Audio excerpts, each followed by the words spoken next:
Channel SM horror कहते हैं चांदनी रातों में भेड़िया सिर्फ शिकार नहीं करते बल्कि कभी कभी वो दिल भी चुरा लेते हैं।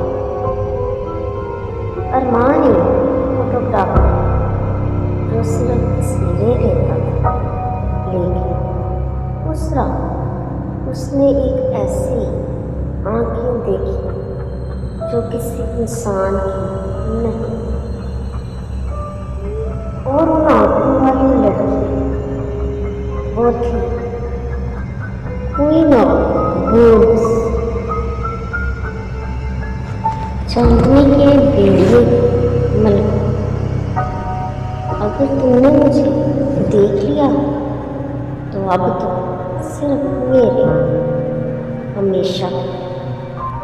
कहते हैं जो उसे चांद की रोशनी में देखता वो फिर कभी इंसान नहीं रहता, और अगर उसकी आंखें तुमसे मिल जाएं तो समझ लो तुम अब इंसान हो, उसकी दास्तान के साथ। जो मुझे देख वो मेरा हो जाए, प्यार या शिकार, सैक्रिफाइस या कर्स।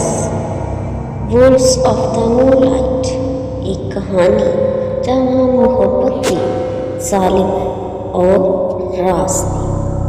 वुल्व ऑफ द मूनलाइट, चांदनी के पेड़। सब्सक्राइब करो और अंधेरा शुरू हो।